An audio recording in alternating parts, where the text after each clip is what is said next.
कांग्रेस के वरिष्ठ नेता और राज्यसभा सांसद दिग्विजय सिंह ने ट्विटर के तौर तरीकों पर गंभीर सवाल उठाए हैं। दिग्विजय सिंह ने कहा है कि वो राजीव गांधी फाउंडेशन से जुड़ा एक वीडियो कल से ट्विटर पर डालने की कोशिश कर रहे हैं, लेकिन ट्विटर इस वीडियो को स्वीकार नहीं कर रहा। उन्होंने पूछा है कि क्या ट्विटर भारत के कुछ ताकतवर लोगों के इशारे पर काम कर रहा है। दिग्विजय सिंह ने इस मामले में ट्विटर से सफाई मांगी है और स्पष्टीकरण नहीं मिलने पर कानूनी कार्रवाई की चेतावनी भी दी है। दिग्विजय सिंह ने लिखा है कि जब बार बार कोशिश करने पर भी ट्विटर ने ये वीडियो स्वीकार नहीं किया तो उन्होंने इसे फेसबुक पर डालकर इसका लिंक ट्वीट किया। उन्होंने सभी लोगों से इस वीडियो को देखने की अपील भी की है।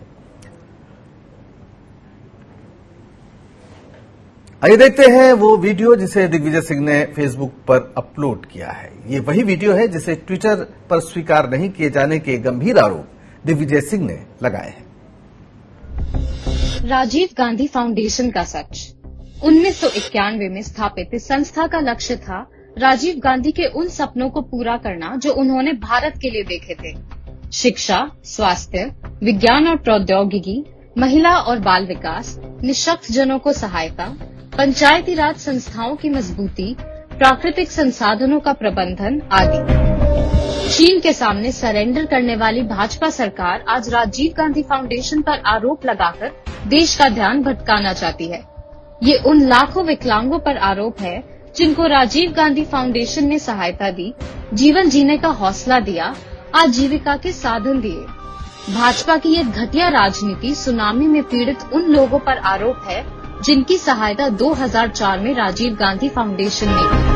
भाजपा की ओछी राजनीति राजीव गांधी फाउंडेशन के उन प्रयासों को कमजोर करने की साजिश है जिसके तहत गरीब बच्चों के लिए स्कॉलरशिप प्रोग्राम चलते हैं, लाइब्रेरी चलती है। भाजपा स्तरहीन राजनीति के बजाय चीन के अतिक्रमण का जवाब दे, 20 जवानों की शहादत का जवाब दे, चीन से भारत माता की सरजमी मुक्त कराएं। बाकी कौन किससे कितना मिल रहा है ये सब तस्वीरों में जिंदा है। और इसी खबर पर चर्चा के लिए हमारे साथ जुड़ गए हैं डॉक्टर आनंद राय, सिविल राइट एक्टिविस्ट।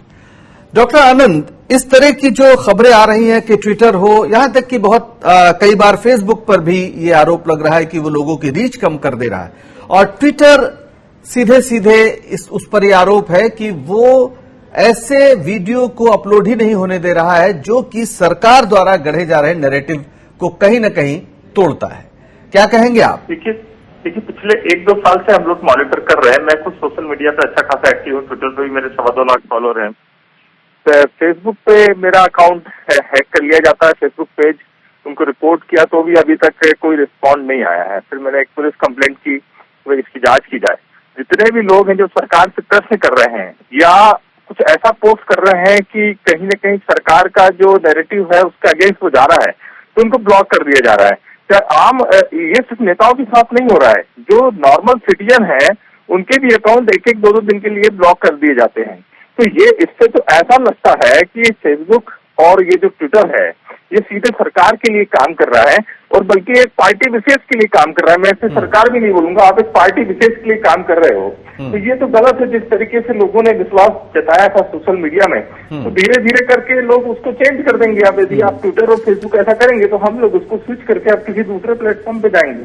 बिल्कुल। डॉक्टर आनंद, पूरी दुनिया में सोशल मीडिया का जब विस्फोट हुआ पिछले कुछ वर्षों में, तो उसका जो बुनियादी संकल्प था वो ये था कि सरकार जो बातें कह रही है और मीडिया पर बहुत हद तक कॉर्पोरेट कब्जा है, ऐसे में लोग अपनी बात कह सकें। और हमने देखा कि दुनिया में कई देशों में बड़े बड़े परिवर्तन हुए, उथल पुथल तमाम दूसरे देशों में हमने देखा, मिस्र से लेकर ट्यूनीशिया से लेकर और भी जगह सोशल मीडिया का एक बड़ा रोल था, खासतौर पर लोगों की जबान, लोगों की आवाज बनने में।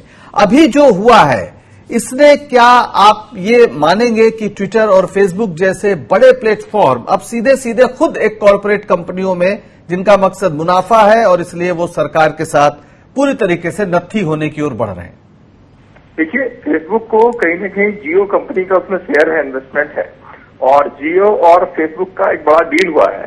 उसके बाद तेजी से ये देखने में आया है कि भारतीय जनता पार्टी के खिलाफ जो लोग अपनी विचारधारा रखते हैं या जो उनके स्टैंड से सहमत नहीं है, ऐसे लोगों के अकाउंट्स को ब्लॉक किया जा रहा है, उनकी रीच कम की जा रही है। अब आप बताइए, यदि मेरे 2.25 लाख फॉलोअर हैं और यदि मैं ट्वीट करता हूं तो कम से कम 10,000 या 2,000 लोग ट्वीट होने चाहिए। या फेसबुक पे मैं यदि डालता हूं और मेरे यदि 70-80 हजार फॉलोअर है तो कम से कम 1,000-2,000 लोगों के लाइक होना चाहिए। लेकिन यदि 10 लाइक हो रहे हैं, 12 लाइक हो रहे हैं, तो कहीं ना कहीं आप रीच रोक रहे हो।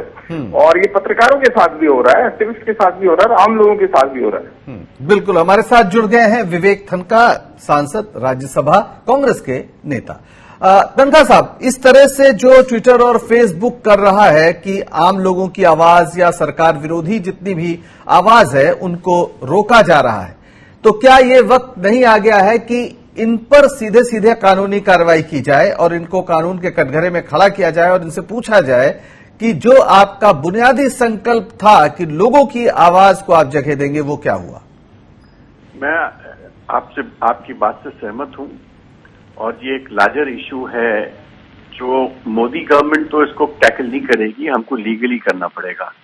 क्योंकि मोदी गवर्नमेंट को तो खुशी है कि वो लोगों की रीच कम कर रहे हैं, क्योंकि जितना आप हमारी रीच कम करोगे आज के युग में, सोशल मीडिया के युग में, उतना कम्युनिकेशन कम होता है। और अभी इसीलिए जब फेसबुक और जियो का जो एग्रीमेंट हो रहा था उसको लेके मैंने एक लेख भी लिखा था जो संडे गार्जियन में छपा था, और जिसमें मैंने लार्जर रेगुलेटरी इश्यूज का मुद्दा भी उठाया हुआ है। तो प्रॉब्लम ये है कि आज जब वो किसी को ब्लॉक करते हैं, हमको कई दफे समझ नहीं आता कि क्यों ब्लॉक कर रहे हैं। मैंने कई बार देखा कि दिग्विजय सिंह जी के ट्वीट्स वो ब्लॉक कर देते हैं, और जब दिग्विजय सिंह जी ने मुझे वो ट्वीट भेजे अलग से, तो मैंने देखा कि उसमें ऐसी कोई बात नहीं थी कि जो ब्लॉक करने लायक थी। माया विश्वकर्मा जैसी एक सोशल एक्टिविस्ट है, मतलब she is not a political person, जो सोशल एक्टिविस्ट है, उसके मैंने देखा ट्वीट्स ब्लॉक हो रहे हैं। और बीजेपी के जो गंदे से गंदे ट्वीट्स है वो कहीं ब्लॉक होते दिखते नहीं मुझे। तो बड़ी अजीब सी स्थिति इस देश में बन गई है कि ये जो मल्टीनेशनल जो है, ये जो बड़े बड़े उद्योग हैं, जो बड़े बड़े एमएनसीज हैं, ये रूलिंग पार्टी को खुश करने के लिए अपनी पॉलिसीज उनके तहत बनाते जा रहे हैं। तो इसमें विवेक जी, एक तो ये भी संकट है कि जब इनके रेगुलेशन की बात होती है तो ये होगा कि फ्रीडम ऑफ एक्सप्रेशन पर रोक लगेगी, लेकिन अगर आप इस पे किसी भी तरह का रेगुलेशन नहीं है और उनको गारंटी अगर वो नहीं करते हैं कानूनी लिहाज से कि वो भेदभाव नहीं करेंगे, तो हम देख रहे हैं कि वो सरकार के दबाव में या सरकार के साथ या बड़े बिग कॉर्पोरेट हाउसेस के इंटरेस्ट के साथ पूरी तरीके से जुड़ रहे हैं। तो ऐसे में फिर क्या रास्ता हो सकता है? क्या कानून में किसी तरह का रास्ता है? आप तो सुप्रीम कोर्ट के वकील भी हैं। देखिए, इस पे हम लोग की पार्लियामेंट्री कमिटीज की डिबेट भी हुए जिसमें मैंने पार्टिसिपेट किया था। मीडिया को हम पूरी तरह तो रेगुलेट नहीं कर सकते, बिकॉज मीडिया का फंडामेंटल राइट है टू रिपोर्ट एंड कम्युनिकेट, क्योंकि ये भी बहुत जरूरी है। Media is the fourth state, तो मीडिया की आवाज को स्टाइफल करना तो बहुत गलत होगा। मगर अगर मीडिया कोई चीज को रोकती है, छापने की बात नहीं कर रहा हूं, रोकती है, अगर वो रेगुलेशन पे चले जाए तो उससे बहुत सारी प्रॉब्लम सॉल्व हो जाएगी। जी ठीक है, आपका बहुत बहुत धन्यवाद। हम उम्मीद करेंगे कि आप लोगों की कोशिशें रंग लाएंगी। बहुत धन्यवाद आपका विवेक तन्खा जी। डॉक्टर आनंद राय हमारे साथ जुड़े हुए हैं। डॉक्टर आनंद, आप जब इस पूरे मसले को देख रहे हैं कि एक तरफ सरकार के खिलाफ सवाल करने वालों की रीच कम कर दे रहा है फेसबुक और ट्विटर, अपलोड ही नहीं होने दे रहा है, हम देख रहे हैं दिग्विजय सिंह जी के मामले में, तो ऐसे में अब क्या ये हम मान लें कि जो सोशल मीडिया को लेकर एक हमारा भ्रम था या आम लोगों का भ्रम था कि वो अपनी बात कह सकते हैं बिना किसी भय के, अपनी बात सरकार की आलोचना भी कर सकते हैं, अब हमें मान लेना चाहिए कि वो दिन चले गए, अच्छे दिनों के आगमन के साथ ये जो संभावना थी वो भी नष्ट हो गई? देखिए, जब युवा वर्ग इंस्टाग्राम पे या टिकटॉक पे जाता है, टिकटॉक पे जाएगा तो यही लोग बोलेंगे कि ये चाइनीज है, आप इसका इस्तेमाल मत करिए। लेकिन जहां आपको एक्सप्रेशन की स्वतंत्रता ज्यादा होगी, फ्रीडम ऑफ एक्सप्रेशन, आदमी वहीं जाएगा, है ना। अब यदि फेसबुक या ट्विटर इस तरीके से लोगों को ब्लॉक करेंगे, रीच कम करेंगे, तो जाहिर सी बात है लोग दूसरे प्लेटफॉर्म ढूंढेंगे। और यदि इनको अभी भी समझ में आ जाना चाहिए कि यदि ये लोग ऐसा करेंगे तो ये लोग खत्म हो जाएंगे एक दिन। भाई, जब लोग आपके पास यूजर नहीं रहेंगे तो फिर आपका सर्वाइवल क्या रहेगा?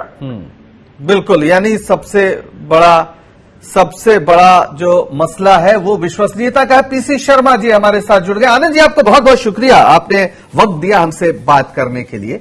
और अब जुड़ गए हैं मध्य प्रदेश के पूर्व मंत्री पीसी शर्मा। शर्मा जी, अभी हमने जो खबर दिखाई है उसमें दिग्विजय सिंह, जो मध्य प्रदेश के पूर्व मुख्यमंत्री हैं, कांग्रेस के दिग्गज नेता हैं, उन्हें कहना पड़ रहा है कि वो एक वीडियो ट्विटर पर डालना चाह रहे थे और वो अपलोड नहीं हुआ।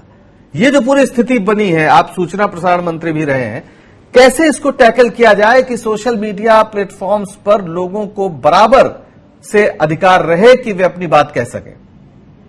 निश्चित तौर पर विपक्ष के लोग जब सरकार पे हमला करते हैं या कोई तथ्य बताते हैं सरकार के मामले में, या एक तरह से कोई ऐसी चीज बताते हैं जो सरकार के खिलाफ जाती है, तो ट्विटर हैंडल पे वो नहीं आता। ऐसा लग रहा है कि ये सोशल मीडिया में भी केंद्र की सरकार ने इमरजेंसी लगा दी है, शाह जी ने इमरजेंसी लगा दी है, और कोई भी चीज फिल्टर होके ही आएगी, सरकार के खिलाफ नहीं आएगी। ये इस बात से प्रूव होता है कि दिग्विजय सिंह जी का कोई फैक्ट नहीं है या सरकार के खिलाफ कोई चीज आ रही है तो उसको आना चाहिए, और नहीं आ रही है तो मतलब ये एक तरह से अघोषित इमरजेंसी या सेंसरशिप इन्होंने भारतीय जनता पार्टी ने कर दी। ये सीधा सीधा होता है। अगर विपक्ष की बात नहीं आएगी तो लोगों को पता कैसे क्या गलत है और क्या सही है। मैं समझता हूँ कि इस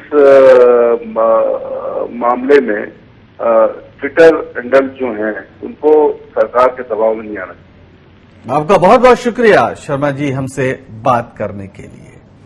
तो कुल मिलाकर हालात ऐसे हैं कि जिस सोशल मीडिया प्लेटफॉर्म को लोगों ने ये समझा था कि अपनी आवाज वहां पर उठा सकते हैं, अब वो भी सरकार या बड़े कॉरपोरेट हाउसेस के साथ नत्थी हो गए हैं।